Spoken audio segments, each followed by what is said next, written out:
사랑 오직 예수 그리스도라는 제목으로 함께 은혜의 말씀을 나누려고 합니다. 여러분 흔히 예수 중심의 신앙 이런 표현들을 많이 하죠. 우리가 예수 중심의 신앙으로 살아야 됩니다라고 하는데요. 이 말은 달리 말하면 하나님 중심의 신앙이고 성령님과 함께 동행하는 신앙이다라고 말씀드릴 수 있어요. 그런데 특별히 고린도 전서 말씀을 함께 나누면서 예수 중심의 신앙이 왜 이렇게 중요한지에 대해서 제가 새삼 더 깨닫고 느끼게 되는 거예요. 여러분, 어른인데 어린아이의 모습을 가지고 있는 그 분을 흔히 우리가 심리학적인 용어로 뭐라고 하죠? 성인 아이라고 하죠.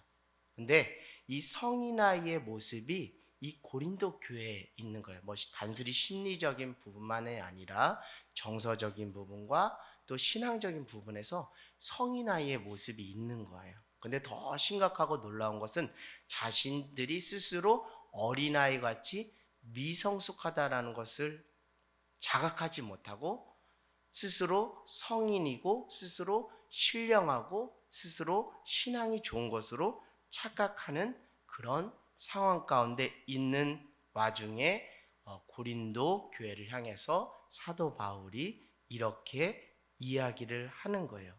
1절에 보니까 내가 신령한 자들을 대함같이 너희에게 말할 수 있다 없다? 없다라고 이야기하고 있어요. 육신에 속한 자 곧 그리스도 안에서 너희들을 누구 대하듯 한다는 거예요? 어린아이 대하듯 한다는 거예요.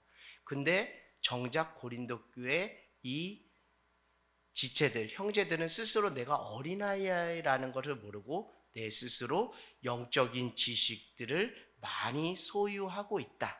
나도 하나님으로부터 은사와 능력을 많이 가지고 있다라는 어떤 영적인 우월감, 그것이 자칫 교만으로, 그것이 또 거짓된 가르침으로 나타나게 된 거예요. 그것이 더 심각하게는 하나님보다 그것이 더 크게 보여서 자칫 우상숭배의 그 바이러스 속에 빠져 있는 사람들이 지금 고린도 교회 성도들입니다. 그래서 사도 바울은 너희들이 스스로 깨닫지 못하는 이 부분에 대해서 어린아이 대하듯 기초부터 다시 말씀으로 권면하면서 영적 성숙의 기준이 무엇인지에 대해서 사도 바울이 이렇게 이야기를 하고 있는 거예요. 여러분, 어린아이의 모습이라는 것은 다른 것이 아니라 사랑받을 줄만 알고 사랑 줄 줄을 모른다. 우리가 성인이 되었어도 사랑받을 줄만 알고 사랑을 줄 줄 모른다면 그것은 뭐 심리적으로나 정서적으로나 신앙적으로 여전히 우리 안에 미숙한 모습이 있다는 것인데 그 부분에 대해서 사도 바울이 그렇다면 영적 성숙의 기준이 무엇인가라는 것을 말씀드립니다. 그것의 근본적인 본질적인 기준은 무엇이라고요? 서두에 말씀드린 것처럼 예수 중심. 우리의 영적 성숙의 기준은 무엇이라고요? 예수 중심의 신앙. 그것은 결국 하나님 중심의 신앙이고 성령님과 동행하는 신앙이라는 것을 다시 말씀드립니다. 여러분, 화평케 하는 자가 되기를 원해요. 연합하는 자가 되기를 원합니다. 그런 자가 영적으로 성숙한 자라고 사도 바울은 이야기를 하고 있는 것입니다. 우리 2절을 보니까 내가 너희를 젖으로 먹이고 밥으로 아니하는 것은 너희가 이 영적인 밥을 감당할 수 없다라는 거예요. 그래서 너희는 아직 육신에 속한 자인데 그 증거로 3절에 너희 안에 무엇과 무엇이 있다는 거예요? 시기와 분쟁이 있다라는 거예요. 그것은 결국 육신에 속한 자의 모습이라는 거예요. 더 구체적으로 4절에 나는 누구에게 속한 자라? 바울에게 속한 자라. 나는 아볼로에게 속한 자라. 나는 게바에게 속한 자라라고 그 교회 안에 무엇이 있었다는 거예요? 분파, 당짓는 것이 있었다는 거예요. 그래서 여러분에게 다시 말씀드리지만 예수 중심의 신앙이 아니면 우리의 신앙이 미성숙하고 결국 분열과 당지즘으로 교회가 갈라질 수밖에 없어요. 그러나 우리의 신앙이 예수 중심으로 갈 때 예수를 중심으로 서로 화평케 하며 연합하는 자로 교회가 하나 되며 우리의 영적인 성숙과 성장으로 나갈 수 있는 것이죠. 사랑하는 여러분, 지난번에 이런 이야기를 했어요. 실제는 아니지만 실제인 것처럼 무엇하는 시대가 되었다고요? 척척척 하는 시대가 되었다고 그랬잖아요. 그래서 삼척 시대라고 제가 얘기했어요. 센 척하고 있는 척하고 아는 척하고. 특별히 그 고린도 교회는 아는 척을 했습니다. 무엇이냐면 내가 영적인 지식을 가지고 있다. 내가 다른 사람보다 영적으로 우월하다라는 영적 우월감에 빠져 있는 거예요. 그러나 실제 경건의 모양은 있지만 경건의 능력이 없는 거예요. 무엇이 빠졌기 때문에? 결국 중요한 예수 중심, 예수가 빠져있기 때문에 결국 어린아이의 모습이 있다는 것. 흔히 초대교회의 그런 모습들, 이단적인 요소들이 대표적인 것들이 무엇이에요? 영지주의라는 거예요. 자기 스스로 영적인 지식을 가지고 있다라고 하지만 이 우월감에 빠져서 윤리적이고 도덕적이고 상식적인 선들을 무시하는 그런 모습들이 고린도 교회 안에 있었다. 그래서 성적으로도 문제가 있었던 분쟁도 있었고요. 여러분 이런 말씀 기억나시나요? 화평케 하는 자는 복 있나니 하나님의 아들이라 일컬음을 받을 것이요. 여러분 화평케 하는 자로 어린아이같이 장성한 분량으로 세워지는 저와 여러분 모두가 되기를 원합니다. 두 번째, 예수 중심의 영적 기준 두 번째는 다른 게 아니에요. 모든 것을 누구의 터 위에서 하라는 거예요? 예수 그리스도의 터 위에서 하라는 거예요. 우리 한번 11절을 한번 읽어볼까요? 시작. 이 닦아둔 것 외에 능히 다른 터를 닦아둘 자가 없으니 이 터는 곧 예수 그리스도라. 아멘.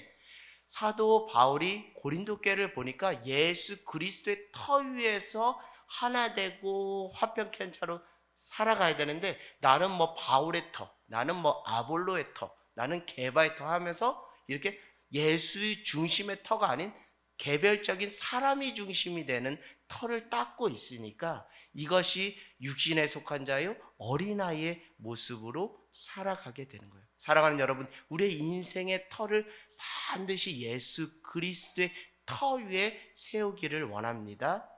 예수님이라면 어떻게 말했을까? 결국 모든 삶의 양식과 태도, 선택과 결정에서 예수님과 관련을 시키는 거예요. 예수님이라면 이런 상황한테 어떻게 말씀하셨을까? 어떤 생각을 가지고 있을까? 어떤 마음이셨을까? 그게 바로 우리의 인생의 터를 예수 그리스도의 터 위에 세우는 거예요. 그게 예수 중심의 신앙인 거예요. 다른 게 아닙니다. 결국 예수님을 부단히 뭐 하는 거예요? 닮아가는 거예요. 그것이 성화입니다. 성화가 다른 것이 아니에요. 개인의 인격의 도양이 아니라 인격의 고양이 아니라 우리의 샘플 되시고 우리가 따라갈 믿음의 주에 온전히 계신 예수님을 닮아가는 것. 그 속에서 예수님의 성품이 나의 인격이 되는 것. 그것이 성화의 길이에요. 결국 여러분 오늘 하루하루 살아가는 그 삶의 몸부림 속에 예수님의 향기, 예수님을 닮아가는 것, 또 예수님을 따라가는 그런 삶이 되기를 원합니다. 이것을 달리 말하면 예수 절대 의존의 삶이라고 여러분들에게 말씀드리고 싶어요. 예수 절대 의존의 삶. 할렐루야. 근데 고린도 교회의 문제는 예수 절대 의존의 삶이 아니라 바울 절대 의존의 삶, 아볼로 절대 의존의 삶, 게바 절대 의존. 그러니까 예수 절대 의존이 아니라 사람 절대, 하나님 중심의 신앙이 아니라 사람 중심의 그런 인간적인 종교 집단으로 변질되는 그런 모습 속에서 이 터 위에서 과연 진정한 사랑이 나오겠는가라는 거예요.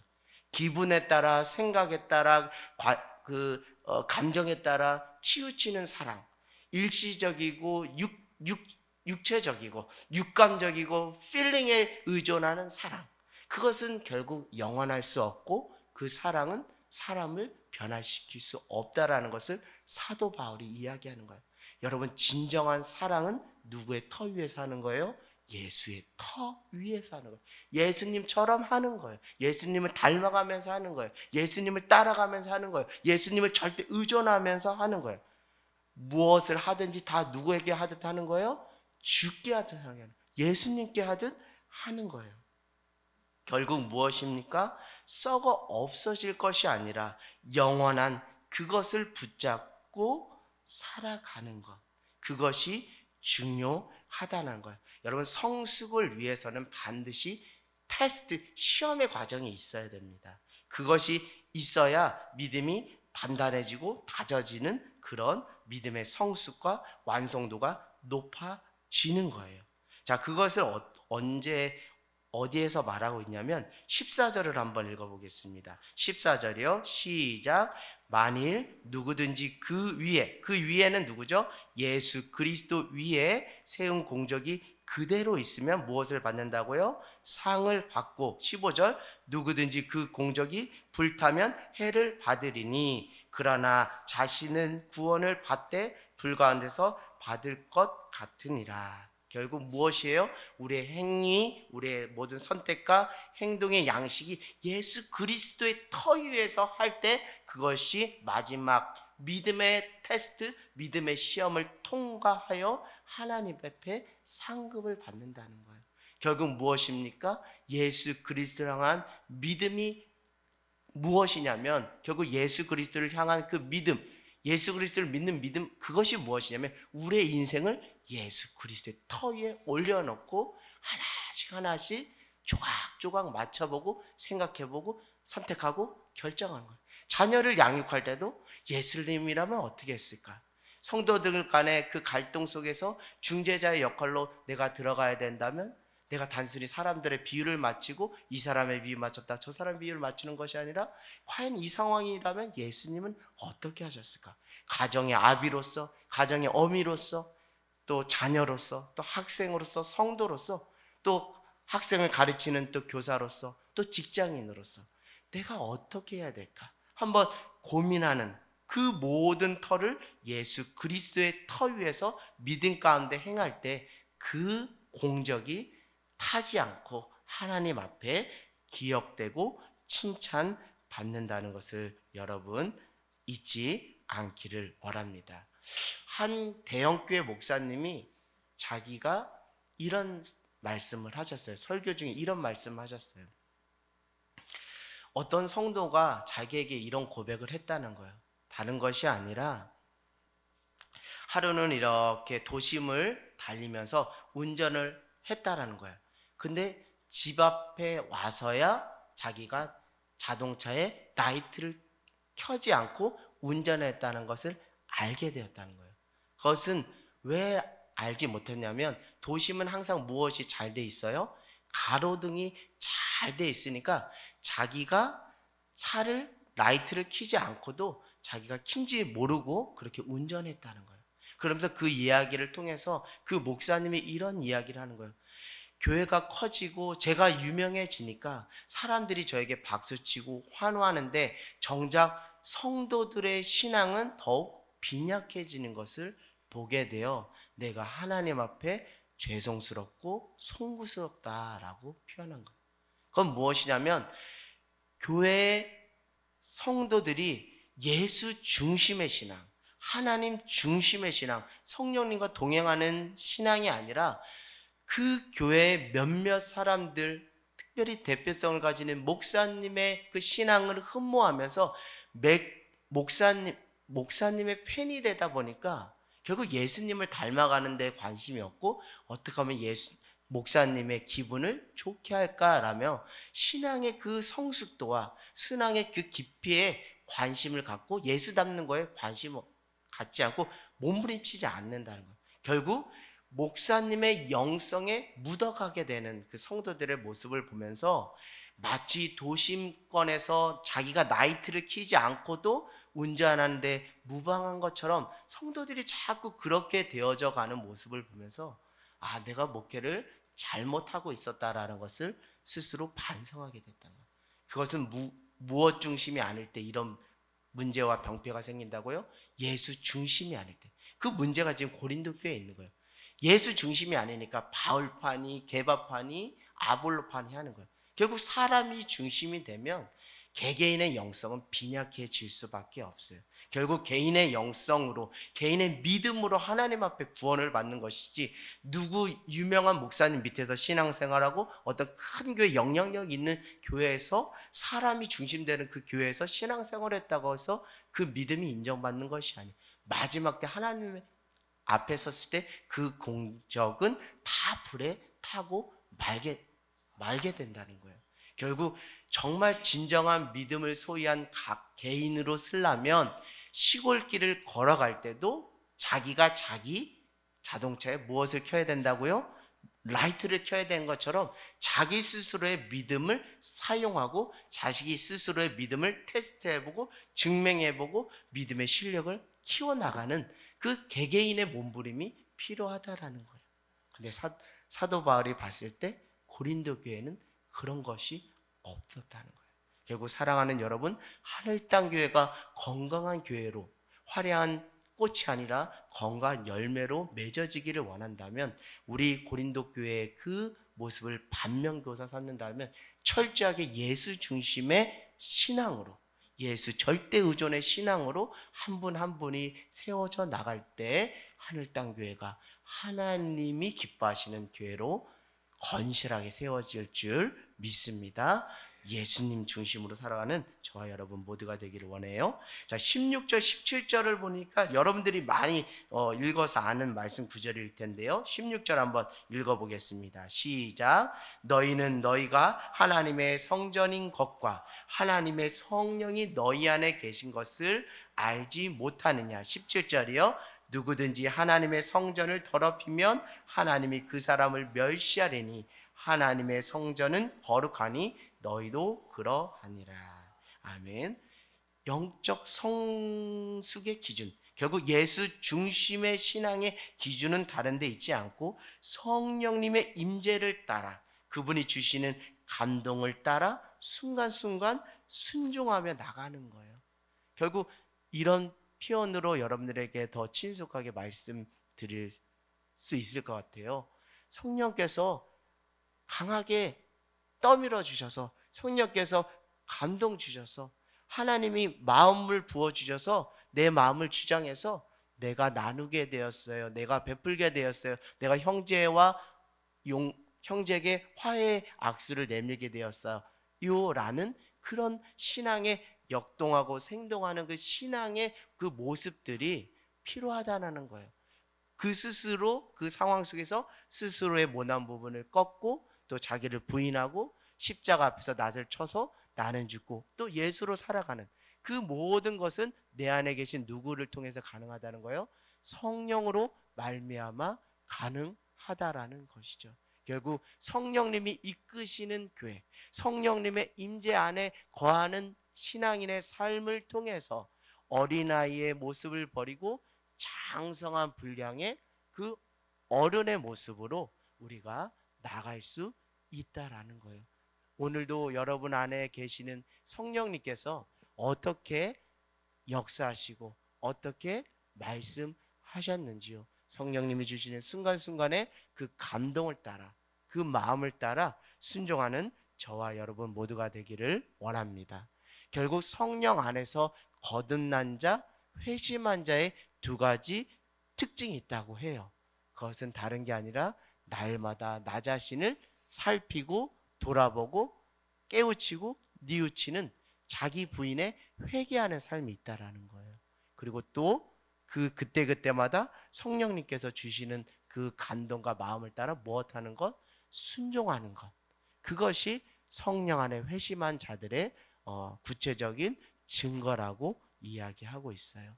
사랑하는 여러분, 회개는 다시 말하면 하나님이 우리에게 베풀어 주신 무엇의 시작이라고요? 회복의 시작인 줄 믿습니다. 진정한 회복을 여러분 기대하고 소망한다면 성령 안에서 말씀과 기도 안에 회개할 때 그 심령 안에 하나님께서 새롭게 부어주시고 새롭게 디자인하시는 놀라운 회복의 역사가 임하게 될 줄 믿습니다. 그 고린도 교회가 무슨 척을 많이 하는 교회라 그랬죠? 아는 척을 많이 한다 그래요. 아는 척은 무엇이냐면 스스로 지혜 있는 자처럼 생각했다라는 거예요. 그러나 실상은 스스로 지혜 있는 자가 아니라 도리어 어리석은 자인데 스스로는 지혜 있는 자라고 하면서 그렇게 살았다는 거예요. 그래서 사도 바울은 18절에 이런 그들의 모습을 보면서 이렇게 말하는 거예요. 18절 초반절에 아무도 자신을 뭐하지 말라, 속이지 마라.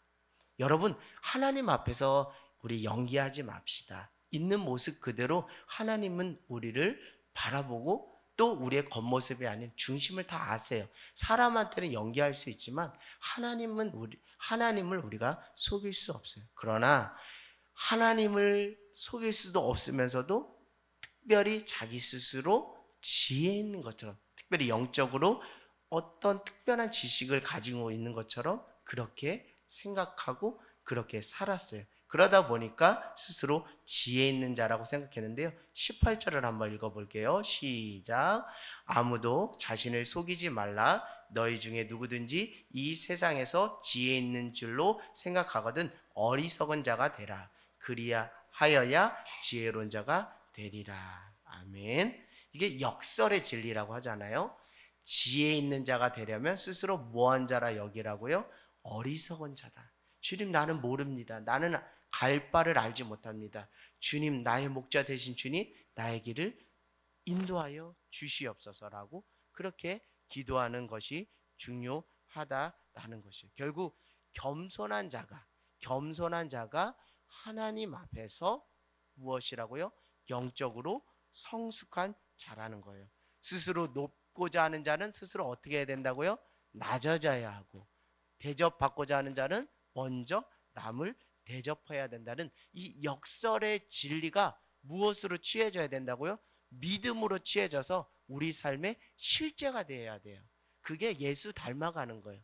그 과정이 참 자기 부인이 없이는 될 수가 없어요. 여러분 생각해 보세요. 스스로 지혜 있다라고 말하고 싶지 나 어리석어요 라고 말하는 사람이 어디 있겠어요? 높은 데 가고 싶어하는 사람이지 낮은 자리에 가고 싶어하는 사람이 어디 있겠어요?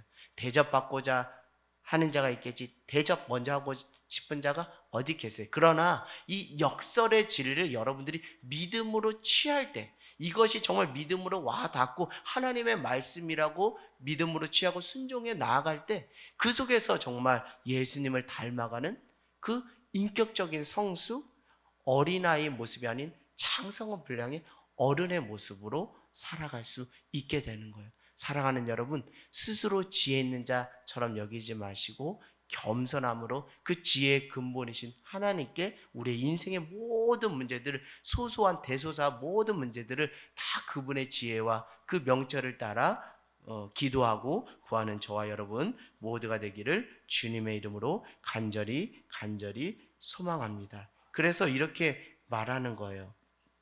19절에 지혜인 자로 하여금 자기 꾀에 빠지게 하시느니라. 주께서 지혜 있는 자들의 생각을 헛된 것으로 아시느니라. 그것은 무엇이에요? 아무리 사람이 지혜 있다 하지만 나는 씨를 뿌렸고 아볼로는 물을 주었고 결국 자라게 하시는 분은 누구라고요? 하나님이시라. 결국 우리의 모든 인생의 키가 누구에게 있다라는 거예요? 지혜의 근본이신 하나님께 있다는 거예요. 하나님 절대 주권의 그 신앙으로 살아가는 자가 스스로를 낮추고 겸손하게 그 지혜의 근본이신 하나님께 엎드릴 수 있다라는 거예요. 그렇기 때문에 21절에 고린도 너희들아 누구든지 사람을 자랑하지 말라 만물이 다 너희의 것이니. 22절이요 바울이나 아볼로나 게바나 세계나 생명이나 사망이나 지금의 것이나 장래의 있거나 다 너희의 것이요. 23절이요 너희는 누구의 것이라 그리스도의 것이요 그리스도는 하나님의 것이라. 결국 우리는 누구의 것이라고요? 하나님의 것이라는 거예요. 이런 우리의 인생에 그런 귀한 신앙의 고백들이 있어지기를 원합니다. 나는 누구의 것이라고요? 주님의 것이라고. 나는 어디에 속한 자라고요? 주님께 속한 자라는 거예요.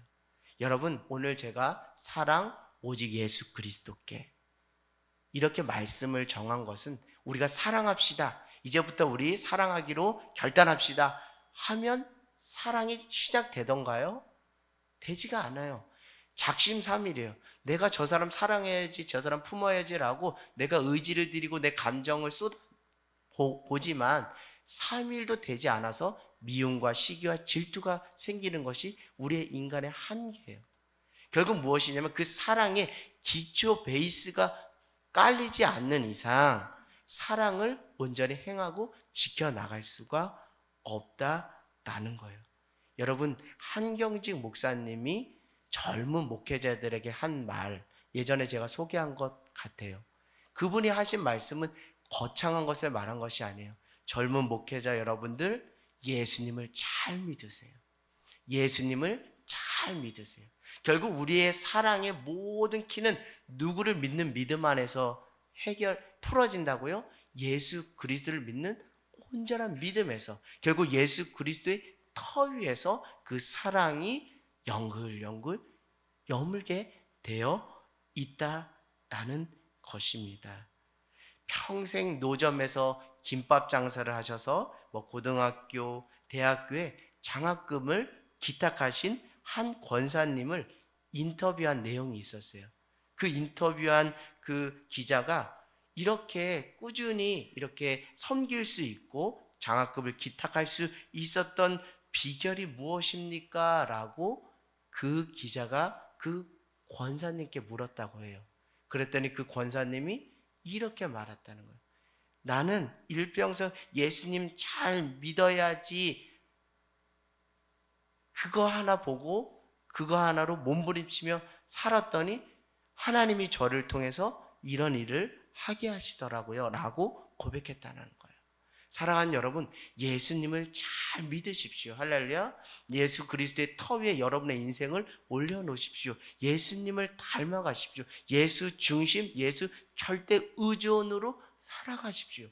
그렇게 살아가다 보면 자연스럽게 우리의 마음이 뜨거워지고 우리의 손과 발이 움직여서 내 삶이 어느 순간 누군가를 향해 있고 내 물질과 내 시간과 내 마음과 정성이 이웃들에게 흘러나가는 그런 모습을 보게 된다라는 거예요.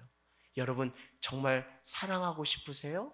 정말 누군가를 뜨겁게 사랑하고 싶으세요? 자녀들을, 교회 지체들을, 우리 성도들을, 영혼들을 뜨겁게 사랑하고 싶으세요?